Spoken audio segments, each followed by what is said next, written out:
Welcome to சுபாஷ் page. இன்னைக்கு இந்த வீடியோவில் ஜாதி மல்லி எப்படி கட்டுறது, சிம்பிளாக எப்படி கட்டலாம் அப்படின்றது தான் பார்க்க போகிறோம்.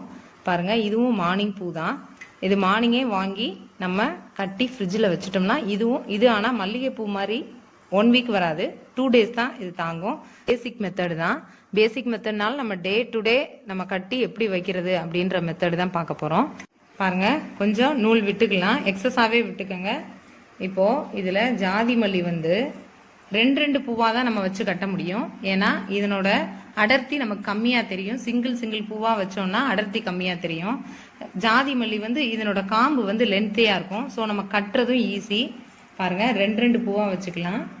ஃபஸ்ட்டு மேலே 2 பூ, அதுக்கப்புறம் கீழே 2 பூ.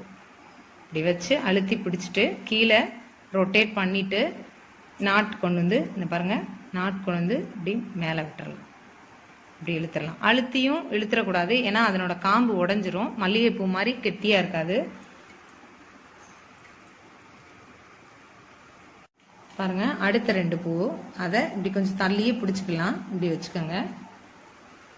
திரும்ப கீழே 2 பூ இதை பிடிச்சிட்டு திரும்ப அகைன் கீழே ரொட்டேட் பண்ணி இப்படி இறுக்கி பிடிச்சிட்டு அதுக்கப்புறம் இப்படி ஒட்டிடணும். 4 பூவுமே ஒட்டி வந்துடணும். அதுக்கப்புறம் லேசாக விரல் வச்சு விளக்கி விட்டுட்டு இப்படி உள்ளே கொடுத்து இப்படி நாட் போட்டு விடலாம். நாட் வந்து கொஞ்சம் ரொம்ப இறுக்கிடக்கூடாது, ஏன்னா அதனோட காம்பு பகுதி உடஞ்சிரும். இப்போ திரும்பவும் அடுத்த செட்டு பூ இப்படி வச்சுட்டு பிடிச்சிக்கலாம். இப்படி ரொட்டேட் பண்ணிவிட்டு ஒவ்வொரு தடவையும் இந்த மாதிரி சேர்த்து வச்சு பிடிக்கணும். அதே மாதிரி இந்த விரல் வந்து இப்படி விளக்கி விட்டுட்டு திரும்ப உள்ளே கொண்டு வந்துட்டு இப்படி இழுத்தணும். பாருங்கள், சேர்ந்து வருது பாருங்கள். இப்போது அகைன் திரும்ப 2 பூ. இது வந்து ரொம்ப பேசிக் மெத்தடு நம்ம கட்டுறது. பிகினஸாக இருந்தீங்கன்னா ஃபஸ்ட்டு மல்லிகைப்பூவோட இந்த ஜாதி மல்லி கட்டி பழகிட்டு அதுக்கப்புறம் மல்லிகைப்பூ கட்டினீங்கன்னா கொஞ்சம் ஈஸியாக இருக்கும். கீழே ரொட்டேட் பண்ணிவிட்டு சேர்த்து பிடிச்சிட்டு திரும்பவும் நாட் போட்டு விட்டுறலாம். இந்த மாதிரி அடுக்கி வச்சது போல் வரணும். அடுத்தடுத்து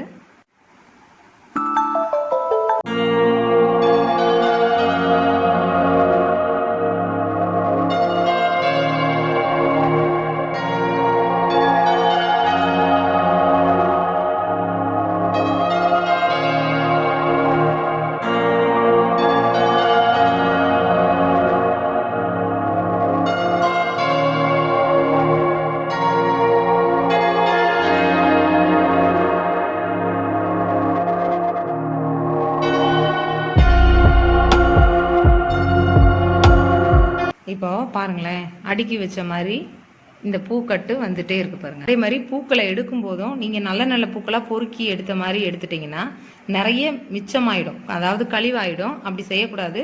நம்ம எடுக்கும் போதே ஒவ்வொரு பூவையும் இப்படி இந்த சைட்ல இருந்து நீங்க ஒவ்வொரு பூவா, அது எப்படி இருந்தாலும் பரவாயில்ல, அந்த பூ அதை சேர்த்து வச்சு கட்டிட்டே வந்தோம்னா நமக்கு ஃபுல்லா வேஸ்டே இல்லாம சேர்த்துடலாம். உள்ளேயே சில பூக்கள் நல்லா இல்லைனாலும் அதை சேர்த்தே வச்சு கட்டிடலாம்.